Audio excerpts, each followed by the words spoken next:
Hey everyone! Welcome back to another episode of the You're Not Getting Any Younger podcast. I'm your host, Jen Glantz, and wow, this is my first episode after turning 31 years old.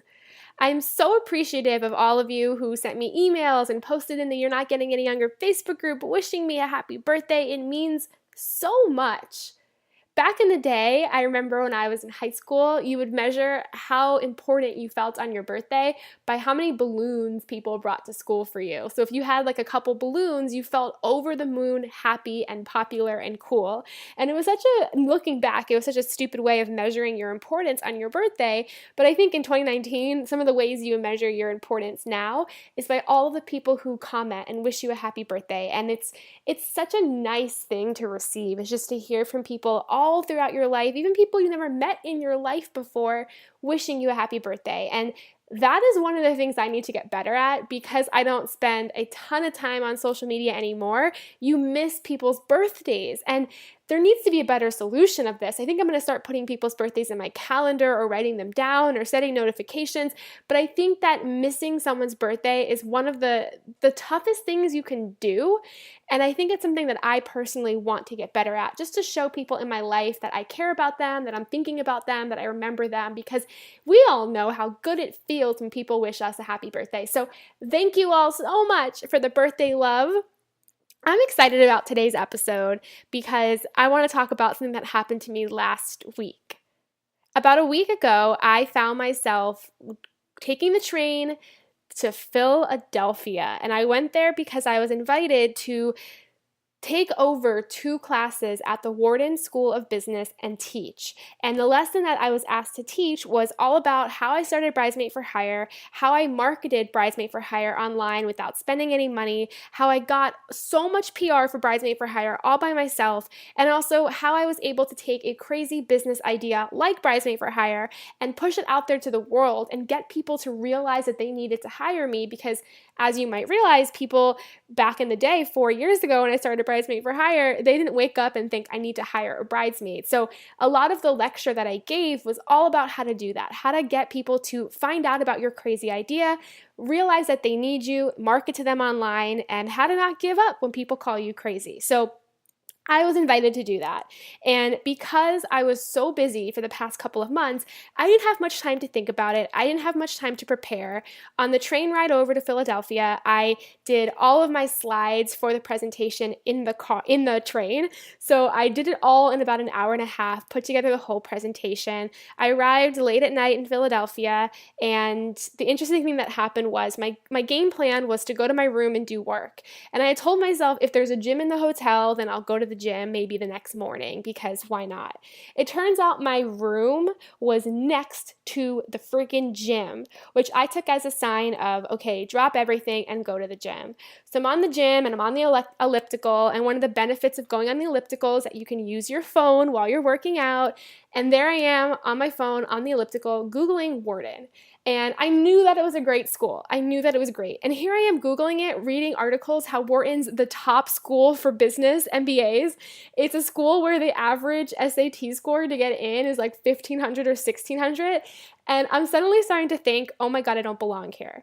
I do not belong here. I'm just a nobody who graduated from the University of Central Florida, which I think is a great school, but it's not up to the caliber of an Ivy League school. And my SAT scores, honestly, I didn't break 1,000 the first time I took it. I had to take it like 4 times just to get the score I got, which was nowhere near a 1,500 or 1,600.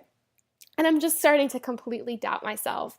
And I think about it, I'm like, okay, Jen, what do you do? Like, do you just go home? Do you just ghost the whole experience? Like, what do you do? Because I just told myself, like, I cannot get up in front of these people and teach them anything because I have no value to give.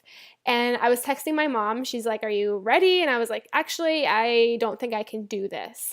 And she called me and she was like, you are crazy. You bring so much value. And she ran through all of the list of accomplishments that I've done. She reminded me that I have so much knowledge to share. And she also told me not to go in there nervous because these people are not going to even understand that I'm nervous. They're going to understand that I'm there to teach them something, so remember to do my job.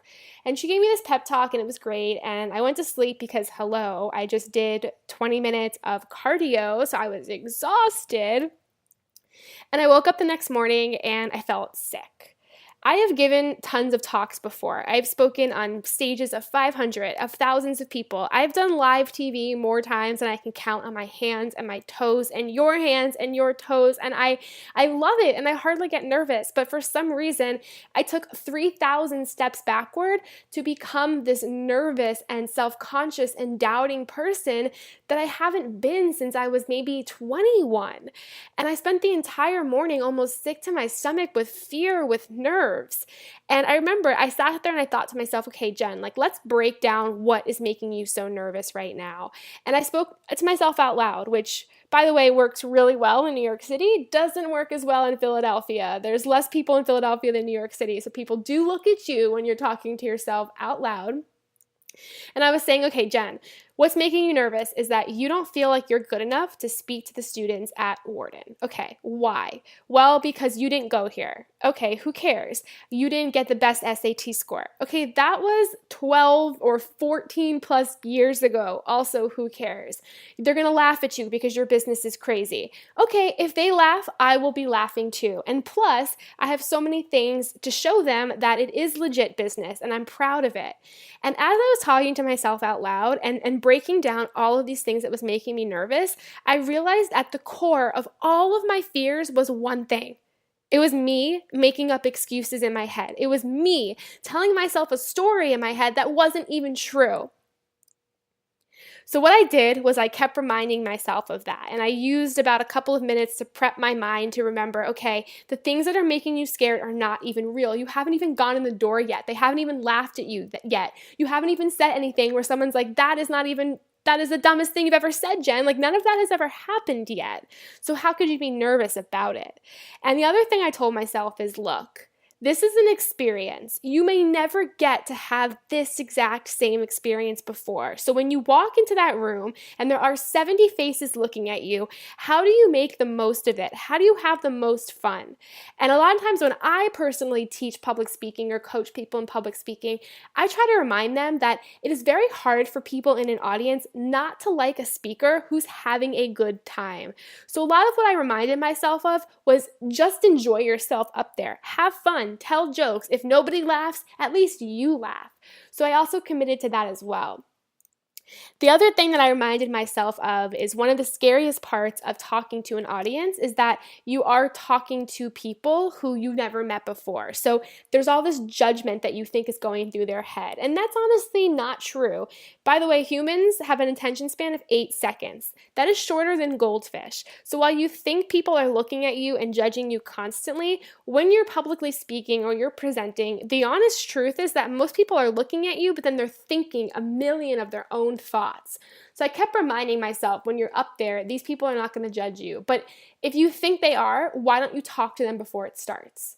So when I got to the room, I got there a couple minutes early, and I made it a point to shake the hands of everybody who had arrived early also. And not only that, I struck up conversation with a couple of people, I talked to a couple of people, and I felt like I built that relationship with them so that when the presentation started, I felt mentally, whether or not this was true, I felt mentally like I had people on my team who were cheering for me. And that helped me so much because sometimes when you look out at a stage of 100 or 200 people, it can be scary because you don't know anyone there. But when you've built a quick relationship with some people, it makes it just feel a whole lot better and a lot more comfortable. So I delivered the first presentation and it was amazing. And then I went to lunch with some students and then I gave a second presentation and it was amazing. And by the end of the day, I was fully exhausted because I had given about 150% of my personality. I had had fun. And when I started speaking, I committed to just 2 things, not caring about what people thought about me and also having fun. And those 2 things are what got me through the door. And I want to share this experience with you because a lot of you've known me, you've watched me speak places, you've seen videos of me speak. I teach public speaking. Maybe you came to my classes or I've coached you personally with public speaking, but nerves never fully go away. They're always there. And what made me more nervous about this personal situation was something deep inside of my soul that I had just convinced myself I wasn't good enough. And that could have stemmed from my college days or probably my high school days when I wasn't getting a good SAT score. Who knows? But it was super important for me to realize that and put a stop to it before I got on that stage. And that's what I'm here to help you with, is next time you find yourself nervous or fearful about something, pause. Talk to yourself out loud, no matter what city you're in, no matter who thinks you're crazy, and break down what is making you so scared. And when you get to the core of it, the root of it, realize that it's all made up. It hasn't even happened yet. And because of that, you are the only one who can change the outcome of what is about to happen. And I'm cheering you on, my friend, because I know that you can do it. I just know it. I know it. Hey, thanks for listening to another episode of the You're Not Getting Any Younger podcast. Oh, I'm so happy you're here. I love it so much. If you have about 15 seconds and can leave us a review on iTunes, that would mean the world to us. It helps more people find out about the show, helps us book guests, helps us just stay alive and well. And also, why don't you come hang out with us in the You're Not Getting Any Younger Facebook group? Oh, I would love to see you there.